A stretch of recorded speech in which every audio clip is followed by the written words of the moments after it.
Frequency Podcast Network. Stories that matter, podcasts that resonate. What is at stake for the Canada-US relationship in 2025? The political, economic, and cultural ties between our two great countries run deep. For generations, Canada and the United States have enjoyed a special relationship built on our shared history, cultures, values, and geography. But as strong as that bond is, it's not immune from disruptive and destructive forces. Though it may be often taken for granted in day-to-day life, that special connection we share with our southern neighbors is a pillar of our shared stability and prosperity. The Canada-US relationship benefits us all, every day, whether we're aware of it or not. Whether it's the free flow of goods and people between Canada and the US, the coordination of business, industry, and unimaginably complex continental supply chains, or the shared protection and promotion of the ideals at the bedrock of both our countries: liberty, democracy, and peace. The relationship we have with the geopolitical giant to our south has been integral to the development of both Canadian and American society. But like all long-term relationships, it faces tests and challenges. And the year 2025 is shaping up to be an historic one. President Trump has already pledged to use his executive powers to bring in a 25% import tariff on all goods entering America. Experts are watching closely for clues about what else the Trump administration has planned for its first 100 days. With any major disruptive policies, there are bound to be deep impacts on the Canada-US relationship. So, what's at stake? We were supposed to be on a steady, if difficult sometimes, march towards progress. And yet, just a few weeks ago, the United States voted for a second time to not elect its first woman president. They have a president with a strong and fresh mandate. And he's someone who is a very powerful negotiator who can spot weakness from a mile away. And I say the most beautiful word in the entire dictionary of words is the word tariff. I love tariff. I can make anybody do anything through the use of tariffs. I'm David Smith. Today on The Big Story, examining the Canada-US relationship and what's at stake in the year 2025. Joining me today is Matthew Lebo, an expert on American politics, professor of political science at Western University in London, Ontario. Hi, Professor. Thank you for taking the time. Hello. So, the Canada-US relationship, I'd like to start there. It's often referred to as special. It's different from the relationship that Canada has with other countries bilaterally. So what is so special about it? What is important about how our two countries interact with and deal with each other? Yeah, it's a long list. For starters, it's the world's longest border between the two countries. There are huge cultural similarities, linguistic similarities. Many Americans living in Canada, many Canadians living in the United States, many dual citizens, people who go back and forth over the border for work, for travel, for family. We're on the same social networks. In Southern Ontario, you get Buffalo and Detroit television stations. And then trade is a huge, huge part of it. That about 2/3 of everything that is made and services that occur in Canada are then sold in the United States. And so much of what we use in Canada comes from the United States. And so the economies are intricately linked. There's long history there, political history. The two countries have fought together in world wars, in other major conflicts. Canada, of course, helped the United States and a coalition of partners in Afghanistan after the terrorist attacks in 2001. And it's just a long, long history that is just unlike any other relationship that Canada has, including our relationship with Great Britain, which of course was once our colonial power, and we're still part of the Commonwealth. That relationship between the US and Canada, it didn't just happen overnight. It was a long process from the era of Confederation through to the second part of the 20th century. Different leaders, different personalities, different perspectives on what that US-Canada relationship ought to look like. Could you speak to that a little bit, please? Sure. Both Canada and the United States were established as colonies. They have similar histories of taking over indigenous lands. They have similar histories of expanding westward, and they sort of grew up as nations, in different directions, but in similar time frames. So there has always been, a history since, let's say post-war of 1812, where the two countries were, gradually becoming more democratic, expanding the vote to more citizens and becoming models of democracy for other parts of the world at different paces. And again, the economic relationships have just tied the two countries together, that there are some things that Canada can just do better and on a larger scale than Americans can. And these days, a lot of that is energy. So there's been, huge changes, different kinds of leaders in the United States, Republicans and Democrats. Canada's gone through leaders. Our leadership in Canada is on let's say, a narrower ideological scale than in the United States. But we've had lots of periods where a prime minister and an American president can be of different sides of the ideological spectrum, but they're both still, commonly working towards similar international goals and working on strengthening the economic relationship between the countries. Okay, so let's get to why we're talking today. President Trump and the Republican administration is incoming, will take office officially later this month. How would you describe President Trump's outlook, his perspective on the Canada-US relationship, and what diplomatic challenges could be in store for 2025? There are going to be many challenges that are really difficult to predict. Donald Trump's outlook on individual countries can be very transactional. It can be based on what his feelings are towards a particular leader or his understanding or misunderstanding of how a relationship works. He doesn't really understand how tariffs work. He doesn't understand what a trade deficit is.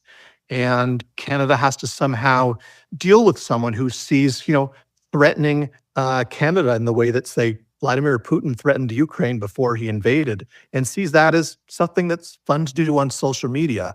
So it's very hard to know what he's serious about. It's very hard to see how other Republicans might hold him accountable, how his own cabinet, party, the Supreme Court might hold him accountable for doing things that, we've never seen an American president do.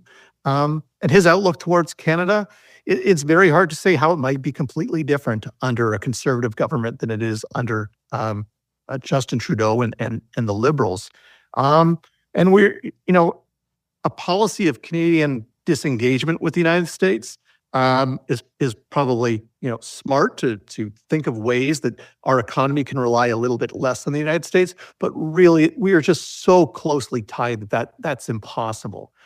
So many things that are part of the Canadian economy just essentially rely on having good trade relationship, things going back and forth over the border so easily. And it's going to be a rocky road to see how that develops over the next 4 years. Yeah, and on that point about figuring out what President Trump is serious about, what do you make of the social media posts suggesting that Canada ought to be the 51st states, referring to our prime minister as the governor of Canada? It was one thing, I think, when the initial joke was made, if you want to call it a joke, but there have been 3 or 4 follow-up posts to that. What do you make of those?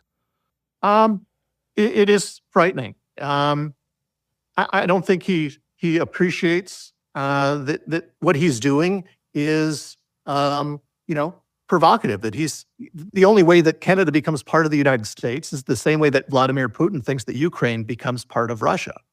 And so, to try to imagine American troops coming into Canada, like the War of 1812, is just unimaginable. But you don't see people within his party, sort of setting him straight or talking about how, that's absolutely not going to happen. You see even people in Canada who entertain the idea like it's, there might be some good sides to it. About 10 or 15% of Canadians want to be part of the United States. That, of course, is quite different in some Western provinces. It certainly is extremely low in Quebec and among Francophone communities. And that's about the same percent of Ukrainians who want to be part of Russia. So, Donald Trump makes these statements, and they are so provocative, and he makes so many outrageous statements that it is hard to take some of them seriously. But he does wind up being serious about some of them, and he has expressed a lot of admiration for world leaders who have had territorial ambitions. He doesn't see anything wrong with that. In his first term, he didn't do anything so outrageous as to invade his closest ally or, talk too much or make anyone take seriously that he wanted to take over Greenland or the Panama Canal or parts of Mexico. But he's surrounding himself with people who will be a lot more amenable to his ideas than he did the first term, and it's all pretty scary. From the American perspective, how does the looming Canadian election influence the approach of an incoming administration to the Canada-US relationship? It's presumed now there will be a new Canadian government within 10 months at the most of Trump taking office. Fixed election date in October 2025. It's likely, some people suggest the election could happen sooner than that. So how does that change things? How does that work exactly? If you're the incoming Trump administration, do you want to spend a lot of time in meetings, forging relationships with the leaders and the staff in the Trudeau government if it looks like that government will likely be defeated sometime in the next year? How does that dynamic play out? Yeah, Donald Trump has taken an interest in other countries' elections, and he's made known his preferences for who wins elections in other countries. He did that when he was president his first 4 years, and he will probably express some preferences for the Conservative government to win. He just generally expresses preferences for right-wing politicians, and he enjoys having an influence on other countries' elections. So I expect as a Canadian election gets closer, that he will let people know that he prefers a Conservative government to a Liberal one. The Canadian response has to be, more to deal with more than Donald Trump, to deal with people in his administration if they can, and perhaps to deal with governors, to deal with members of Congress and in the Senate who worry about what will happen to industries in their state if the trading relationship goes badly very quickly. I think that's really where the best chance of having Donald Trump held accountable is other people within the Republican Party have to see some damage coming to their constituents by following his policy, and that would be true, under a Liberal or a Conservative government. So certainly, with Donald Trump's talks about tariffs on day one, he will be dealing with the Trudeau government on day one, and perhaps we'll have an election pretty soon. Soon after that, and we'll just have to. The Canadian government, whoever is in it, will have to deal with Donald Trump, and perhaps on trade issues, there really won't be that many differences between Liberals and Conservatives as Donald Trump might expect. Okay, that's very interesting. And on that tariff threat, can you give us some perspective on what across-the-board tariffs for imports into the U.S. would mean for the Canada-U.S. relationship? What would that mean for businesses and industries, as you say, on both sides of the border? It's really hard to imagine again that there would be across-the-board tariffs. Donald Trump's understanding of how tariffs work and a lot of his supporters' understanding of tariffs just isn't correct.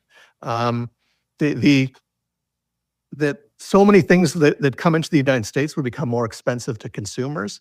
He by making these threats, he does have he is exerting some power and perhaps is getting some of the things that he wants. So, for example, when he talks about, we're going to put a tariff on goods coming into the United States, and there's companies perhaps looking to invest in Canada, like a Volkswagen plant near London, Ontario, and then the company starts thinking, well, maybe we should actually not build that in Canada. If there's going to be a tariff, then we'll never get that stuff across the border. Maybe we should be looking to do that within the United States. And so there can be a lot of value. Perhaps Donald Trump sees the value of companies rethinking putting their investment into Canada or other countries. He's trying to draw investment into the United States. So just the threat can have value to him. But when he actually follows through on that threat, then all of a sudden he's really disrupting the trade relationship. He's disrupting prices. He talked endlessly about inflation, trying to bring inflation down. Tariffs will do the opposite. Of course, starting a trade war can often lead to actual wars. And have huge economic repercussions. And so, he might play with tariffs here or there. He might direct them at one country or another, and Canadians may see some. But as with everything with Donald Trump, it is very hard to tell what will become policy from, what he just enjoys tweeting out to make, people talk about him. Yeah, that's an interesting point. The threat of the tariff spurs real action. We've seen the government of Canada come up with over $1 billion for border security over the next number of years, for example. So is it possible then that the utility of the threat of a tariff for Trump may be more so than an actual tariff once he takes office? Yeah, it's possible. He can say that he's going to do something. Then he can, when something happens, whether it was going to happen or not, then he can take credit for having done so. So, there were lots of policies that he threatened to change and didn't change. But when something came along, he could say, well, when I changed the policy, things, something that was good happened because I changed it. And when something that he didn't do led to something good, then he could say, well, my threat made something good happen. And so a lot of it is bluster, but it's very hard to build policies around that. And certainly he's got the Canadian government jumping to try and make, draw his attention, say, okay, Canada's done some things, and perhaps have him focus on some other country and his trade or other aspirations with other countries. Okay, thank you for that. To close today, the trade relationship obviously is dominating a lot of the news and the discourse. There's reason for that. A lot of money involved, $20 trillion or so. But what are some other key files you would say we should be watching that could test the Canada-U.S. relationship in the year to come? Well, everything in terms of international relations, and especially the differences will be stronger so long as the Liberals remain in power. So the Canadian government would be much more in favor of supplying Ukraine with aid. The Canadian government is much more in favor of getting a ceasefire, keeping Israel out of Gaza, keeping Israel from annexing Gaza or the West Bank. Donald Trump is going to be completely supportive of the Israeli government and Benjamin Netanyahu and having a free hand to continue what they're doing in Gaza. And Donald Trump will probably not want to give money to Ukraine. And so as co-members of NATO, you're going to see some splits there. And it could be, Canada, along with lots of other members of NATO, especially European allies, who want to continue to support Ukraine. In Europe, especially the further east you go, the more concerned they are about what Russia goes after if they win in Ukraine. And so it's really an existential crisis for a lot of Europeans. And Canada will probably be more on their side. And that can switch when we go from a liberal government to the conservative one that's coming. And perhaps, there'll be still some major differences there. But the United States is the essential member in NATO. Donald Trump is not a fan of NATO, and the advisors that he's putting around him are not either. And that's a real difference between now and the first term. And so international relations is just a big part of this long-term relationship, and that will really be strained as well. Well, with certainty, I can say it will be an interesting year to come, and that's about all I can say with certainty. Professor Lebo, thank you so much for your time today. I've really enjoyed the discussion, and I know our listeners have as well. Thank you again. You're welcome. Again, that is Matthew Lebo, professor of political science at Western University in London, Ontario, specializing in American politics and the Canada-US relationship. That was The Big Story. Thank you so much for joining us today. You can send us feedback on this episode or any other episode. We love hearing from you. Just send us an email, hello@thebigstorypodcast.ca, or leave a voicemail at 416-935-5935. You can find us on the Seeker app or on all your favorite podcast players. Please rate, review, follow, and share. I'm David Smith. Thank you for listening.